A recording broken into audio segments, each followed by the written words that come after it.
was supposed to be a quick drive home. Eli worked the late shift at a warehouse just outside town, and by the time he clocked out, it was past midnight. The kind of hour where every sound feels louder and every mile feels longer. The highway was empty, rain tapping rhythmically on the windshield. He took the same route every night, Route 14, then through the industrial district, and finally down the old county road that cut through the hills. It was quiet, predictable, until that night. As he approached the intersection near Miller's Quarry, he saw something new. Road closed. Detour ahead. Fresh cones, reflective tape, the whole thing. Eli sighed. The detour would add almost 40 minutes to his drive. He pulled up his GPS, zooming in. That's when he noticed a small gray line, an old service tunnel that cut straight through the hill, connecting back to the main road just a few miles down. He remembered his father mentioning it years ago.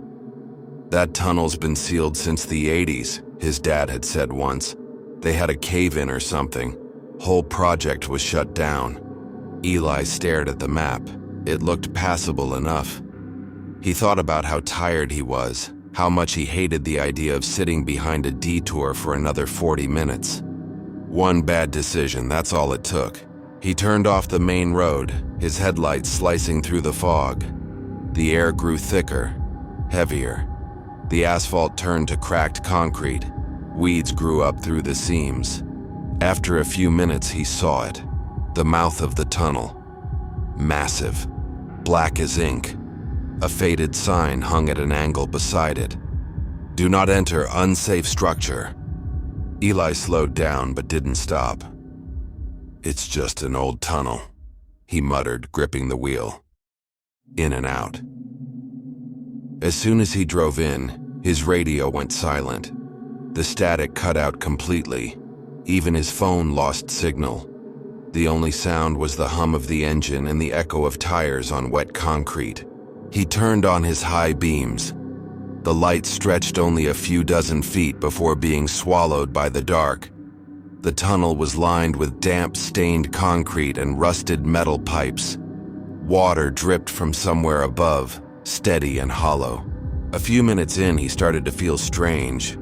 The tunnel seemed longer than it should be, much longer. He checked the GPS again, but the signal hadn't returned. Just a blank gray screen. He tried turning on some music, but the radio was dead. That's when he saw it, a faint shape ahead. It looked like a car. A dark sedan parked diagonally across the tunnel, hazard lights blinking dimly.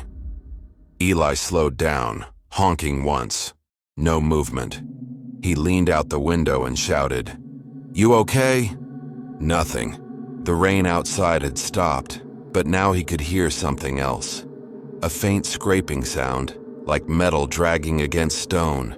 Then, out of nowhere, the sedan's hazard lights went out. Eli hesitated, his stomach sinking. He put the car in reverse and started backing up slowly, but the tunnel behind him looked different. The walls seemed closer together, the ceiling lower, and the entrance was gone. Panic crawled up his spine. He put the car in drive again and accelerated forward, swerving around the stopped sedan. As his headlights passed over it, he saw that the windows were shattered, and there was something smeared across the inside of the windshield. Handprints. He didn't look back. He just drove. The air grew colder the deeper he went. His breath fogged up the glass. Every few seconds, he thought he saw movement, shadows darting across the walls. And then his headlights flickered, once, twice, then off. The engine died. Everything went black. Eli's breathing quickened. He fumbled for his phone, but it was completely dead. The silence inside the car was suffocating. Then faintly, he heard it. Someone whispering outside his window. He froze. The whisper was low, muffled, but close, just outside the glass. Then a tap. and another, and another. He turned toward the sound, heart pounding. A handprint slowly formed on the fogged window. Then another, and another. Dozens of them. He started the car, or tried to. The engine coughed but wouldn't catch. The tapping turned to pounding. Then the back window shattered. He screamed, slammed his foot on the gas, and the engine roared to life. He drove blindly, tires screeching on the wet concrete, shards of glass flying around him. After what felt like minutes, a faint light appeared ahead. He pushed harder, flooring it until he burst out into the open air. He didn't stop until he was back on the main road, heart hammering, windshield covered in cracks and mud. He pulled over, trembling. When he looked back, the tunnel entrance was gone, replaced by a solid rock face. Eli stumbled out of the car, staring in disbelief. He checked his dash cam later that night, hoping to prove it wasn't just exhaustion. The footage showed him turning off the main road, entering the tunnel. But once inside, everything went black. No sound, no video, just static. At the very end of the recording, for exactly 3 seconds, a faint whisper could be heard. A voice saying softly, "You shouldn't have taken the shortcut." They always said Black Hollow Farm was haunted, but no one in town could agree on why. Some said the owner vanished after killing his family. Others said the whole place burned down and somehow rebuilt itself. But to 4 high school seniors from Ashwood, the truth didn't matter. What mattered was the dare. It was a Friday night, the kind that felt endless.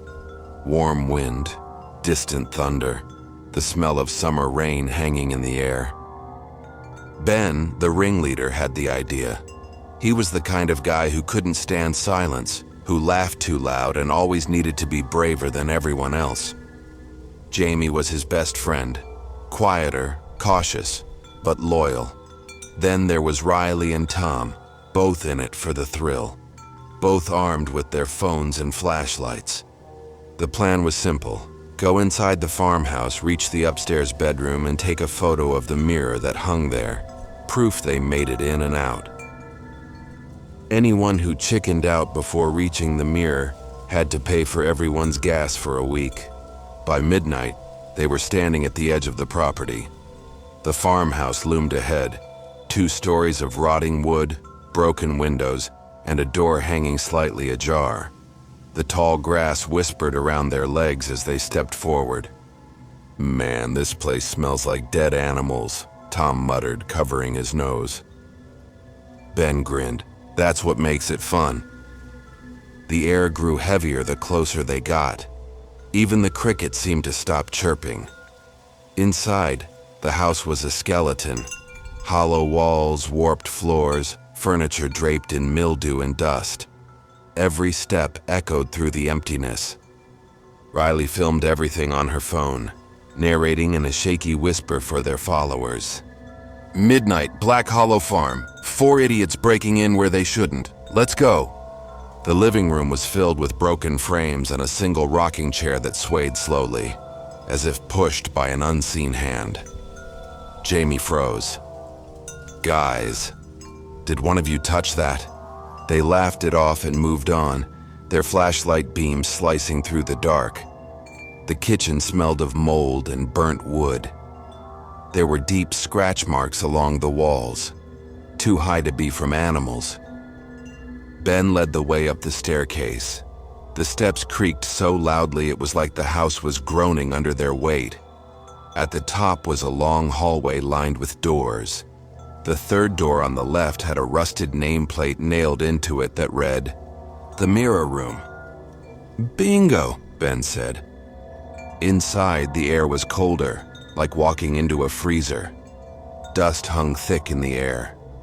The mirror stood at the far end of the room, cracked down the middle but still intact, its ornate frame covered in cobwebs.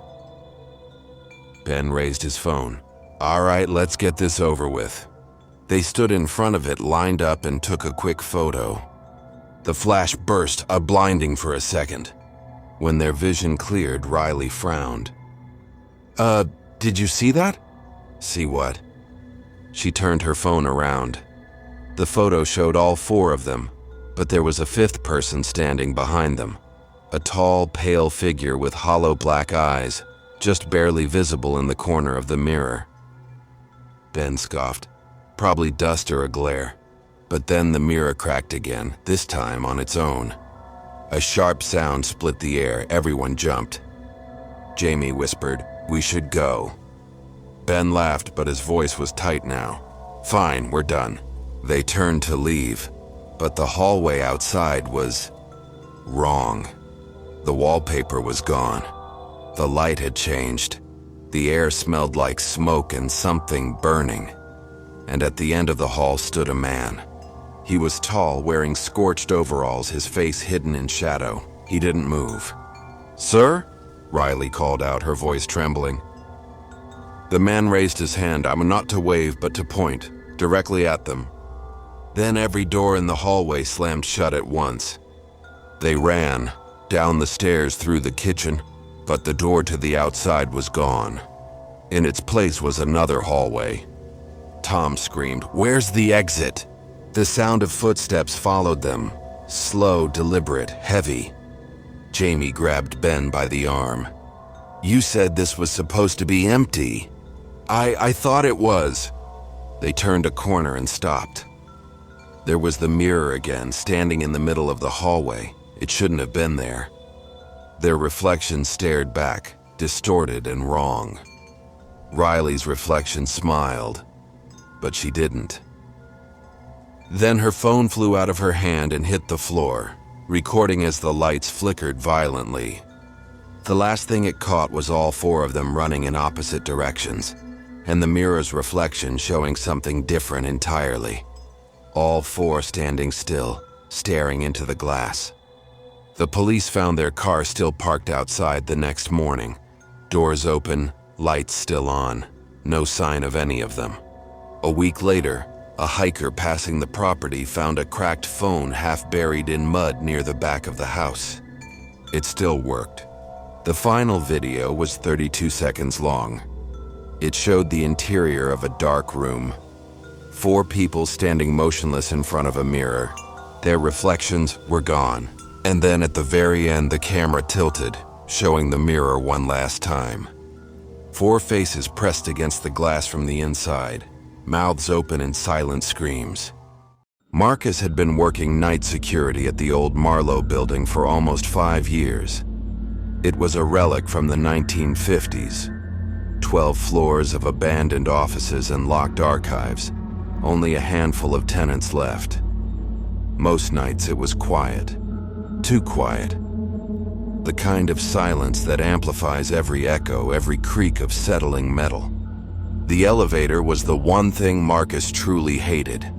It was ancient, the kind with a rattling gate and a flickering floor display. It groaned every time it moved, like it resented being used. He preferred taking the stairs, but company policy required periodic mechanical inspection, which basically meant riding it once a night. It was a little after 2 a.m. when he stepped inside to start his rounds. The light above him buzzed faintly. He pressed the button for the top floor, leaned against the rail, and waited. The doors shuttered closed, and the car began its slow climb. Except halfway up, it stopped. Marcus frowned. He looked at the floor indicator. The light had frozen between 3 and 4. He sighed, hit the emergency button. Nothing. Then the lights flickered once, and the button for B4 lit up. He froze. There was no B4. The basement levels only went down to B3, which was used for maintenance storage. He stared at the glowing button, confused. It hadn't existed before. He tried to press another floor, but none of the other buttons responded. The elevator groaned, then started moving down. The air grew colder, the lights dimmed. Marcus tried his radio, only static. He hit the stop button. Nothing happened. The elevator just kept descending, past B1, past B2, past B3, until it finally jolted to a stop. The doors slid open. A dark corridor stretched ahead. The walls were damp concrete, lined with exposed pipes dripping condensation. The air smelled like rust and old water. "Hello," Marcus called out, shining his flashlight. "Maintenance?" No answer. He stepped out cautiously, his boots echoing on the wet floor. The elevator doors stayed open behind him, their light spilling weakly into the dark. He took a few steps forward. The sound of the elevator motor above grew faint. Distant, almost gone. Then came the smell. It hit like a wave, sharp, metallic, and rotten. He raised the flashlight. Ahead was a row of doors, each identical unmarked metal with circular handles. One of them was slightly ajar. The smell was coming from there. He hesitated, then slowly pulled it open. Inside was a small room with old filing cabinets, a broken desk, and something piled in the corner. He stepped closer and realized it wasn't trash. It was a stack of old uniforms. Security uniforms. The same as his. He knelt and brushed one aside. A rusted name tag fell off. Monsieur Lopez. That was his name. He stumbled back, heart pounding. "What the hell?" Then his radio crackled. A faint voice whispered, "Marcus, you're late for rounds." He froze. "Who is this?" No response, just more static, then faintly, "Come to the office." He turned toward the hallway. At the far end, a dim red light flickered, an exit sign glowing weakly above a door. He could hear something faint now, a steady, rhythmic tapping. He started walking toward it. Each step echoed louder than it should. The tapping grew clearer. It wasn't mechanical. It was footsteps. When he reached the last door, his flashlight flickered. The door opened slightly on its own, revealing a small security office. A single desk. A monitor showing grainy black and white footage of every floor. And there, sitting in the chair, was someone. Marcus swallowed hard. "Sir, you're not supposed to be down here." The figure didn't move. He took a step closer, the light trembling in his hand. The person in the chair was wearing the same uniform as him, the same hat, the same badge. Their head hung low, chin resting on their chest. "Hey," Marcus whispered, "you okay?" He reached out and touched the man's shoulder. The head slowly turned toward him. It was his own face. Rotting sunken eyes, a slack jaw. Marcus screamed and stumbled back. The monitor flickered, showing the elevator camera feed, but now he was standing inside it, staring at the screen. The lights went out completely. He ran, tripping over the uneven floor, fumbling for the elevator, but the light from it was gone. The corridor behind him seemed to stretch endlessly. Every direction looked the same. Then he heard the elevator ding, soft and distant. The doors were open again. He sprinted toward it, dove inside, and hit the button for the lobby. The doors slid shut. The elevator started moving. Up, slowly. He gasped for air, trying to steady his breathing. When the doors opened, he stumbled out into the main floor. Everything looked normal. Empty lobby, polished marble, night lights glowing softly. He let out a shaky laugh. Jesus Christ. He looked back at the elevator and froze. The button panel was gone. Every button, every number. Only one label remained, etched deep into the metal. The doors began to close. He tried to stop them, but his reflection in the polished metal smiled back at him, even though he wasn't. The next morning, the day guard found the elevator jammed between floors. The camera feed from 2 a.m. onward was corrupted, nothing but static. The only sound on the recording was faint breathing, and just before the tape cut off, a single whisper, "Next shift." It was past midnight when Daniel spotted her. standing under the flickering neon sign of an old gas station off Route 67. The sign read, "Open 24 hours," but half the lights were dead. Her figure was small, hunched slightly, with long dark hair that looked soaked from the drizzle. He might have driven right past if she hadn't lifted her arm. A slow, desperate wave. Daniel hesitated. He was bone-tired from driving cross-country. He'd been behind the wheel for 8 hours straight, the caffeine long gone from his system. His rational mind told him to keep going. People don't just stand alone at gas stations this late. Not out here. But he slowed anyway. When he rolled down the window, her voice was soft. "My car died. Could you give me a ride? Just a few miles down the road." She looked young, maybe early 20s. Pale. Her clothes looked like they'd been nice once, a floral dress and a denim jacket, but both were damp and smudged with dirt. Daniel looked around. The place was empty. No attendant, no other cars. Just the hum of the sign and the faint sound of wind moving through the trees.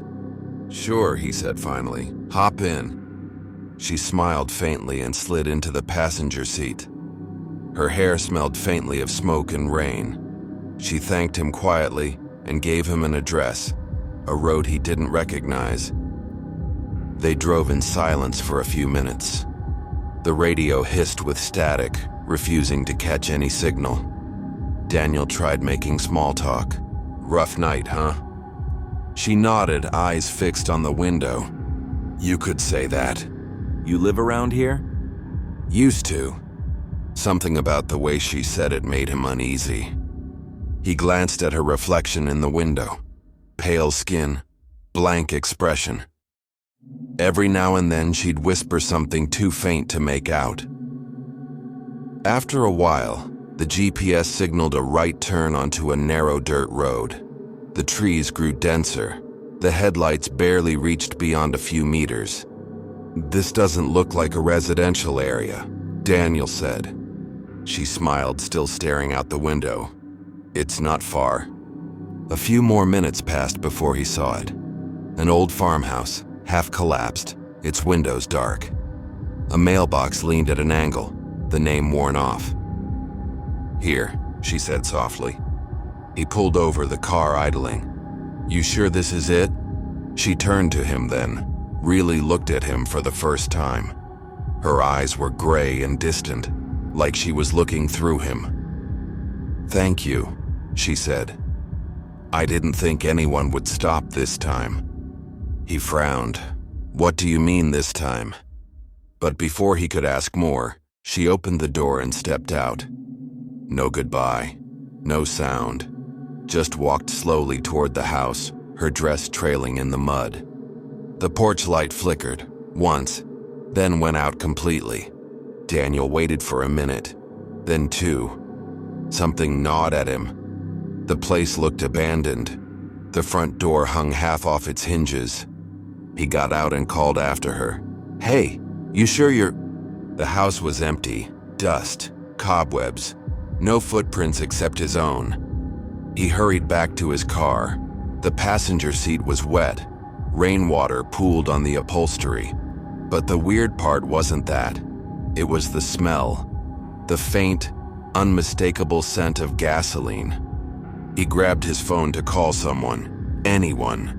But there was no signal. The battery icon blinked red, then died. When he looked back toward the house, the porch light was on again. And she was standing there. Only now she looked different, her face gray and streaked with soot, her eyes hollow. Her mouth opened slightly, and Daniel swore he saw flames flicker inside it. He scrambled into the car, slamming the door, fumbling with the keys. The engine wouldn't start. He looked up again. She was closer now, standing at the end of the driveway. She raised one arm, pointed at him. The smell of gasoline filled the air, but was stronger now, overwhelming. He glanced down and saw a dark liquid spreading under the car. His hands shook as he tried the ignition again. Finally, the engine roared to life. He floored it, tires spinning in mud. The car shot forward, nearly skidding off the narrow road. In the rearview mirror, the farmhouse erupted in flames, fire blooming like a sudden sunrise. By the time he reached the main road, his heart was pounding so hard he could barely breathe.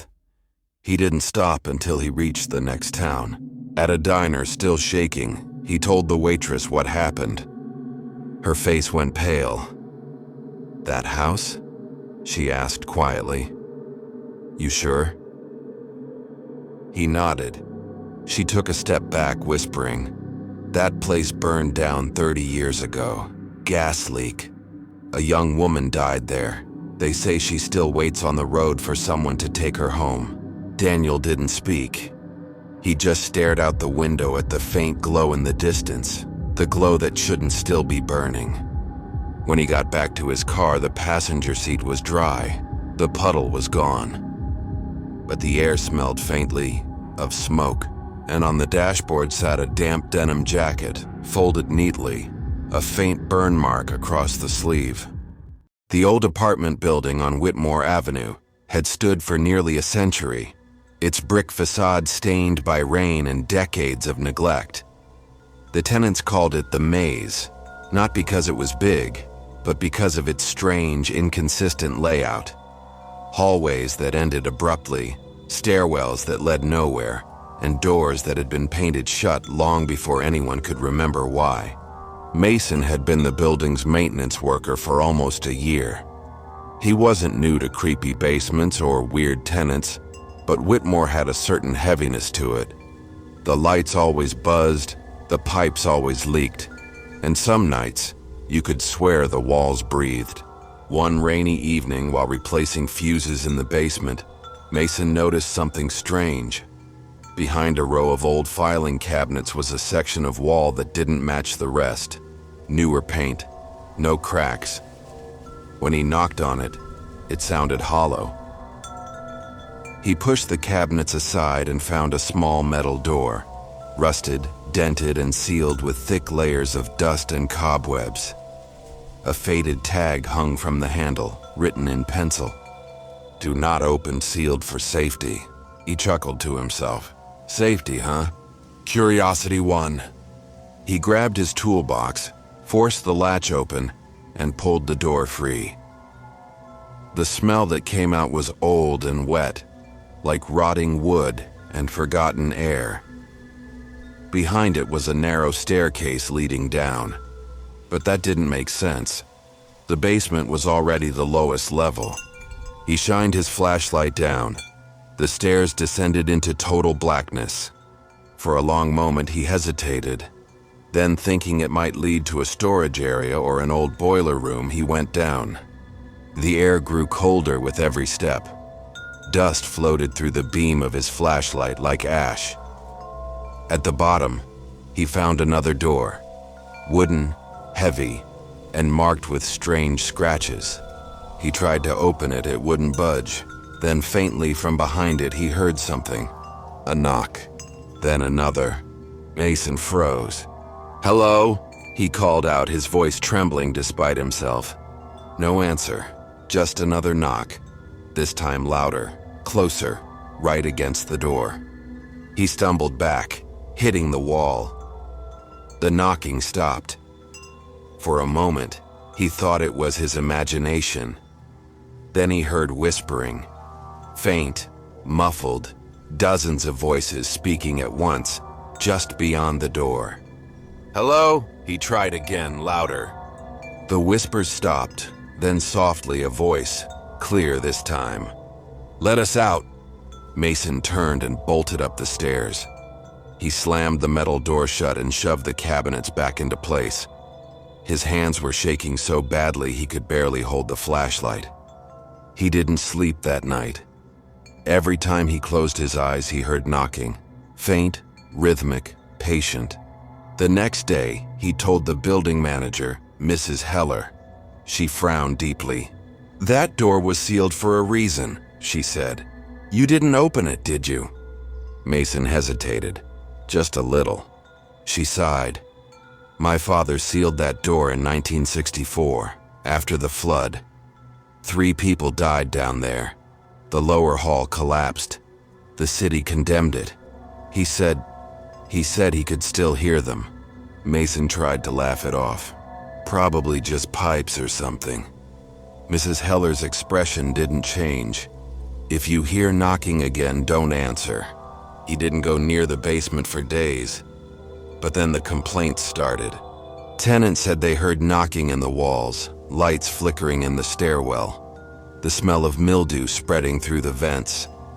One woman said she saw someone standing in the hallway at night, someone dripping wet. By the end of the week, Mason couldn't take it anymore. He went back down, determined to seal the door properly this time. But when he reached the basement, the filing cabinets had already been moved. The metal door was wide open. A trail of muddy footprints led down the stairs. He called out, "Mrs. Heller?" No answer. He followed the prints down, every step echoing. The air felt wrong, heavy, moist, almost alive. When he reached the bottom, he saw the wooden door had been broken open. Inside was a long, narrow corridor lined with old bricks. The floor was covered in stagnant water. At the far end, someone was standing. "Hey!" he called out. The figure turned, a man, face pale, clothes torn and soaked. Mason's flashlight flickered. The man took a step forward, and Mason saw something impossible. The man's face was his own. He stumbled back, dropping the light. When he grabbed it again, the figure was gone. But the whispering returned, louder now, all around him. "Let us out." He ran. Up the stairs, through the basement, into the hall. But the lights above him burst one by one, popping in quick succession. He reached the lobby, gasping for breath. The elevator doors slid open in front of him, unprompted.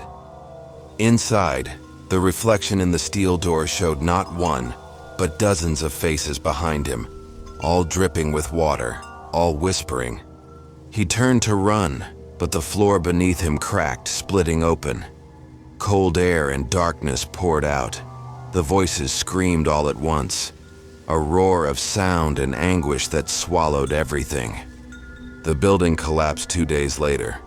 The official report said it was structural failure from water damage. But those who lived nearby said they could still hear it at night, a steady, rhythmic knocking from beneath the rubble. And if you stand close enough, you can hear the whisper too. Let us out. If you made it this far, thank you for spending your night with us. If these stories gave you chills, there's plenty more waiting. Don't forget to subscribe to Night Fear Stories for new terrifying tales every single night. Sleep well, if you can.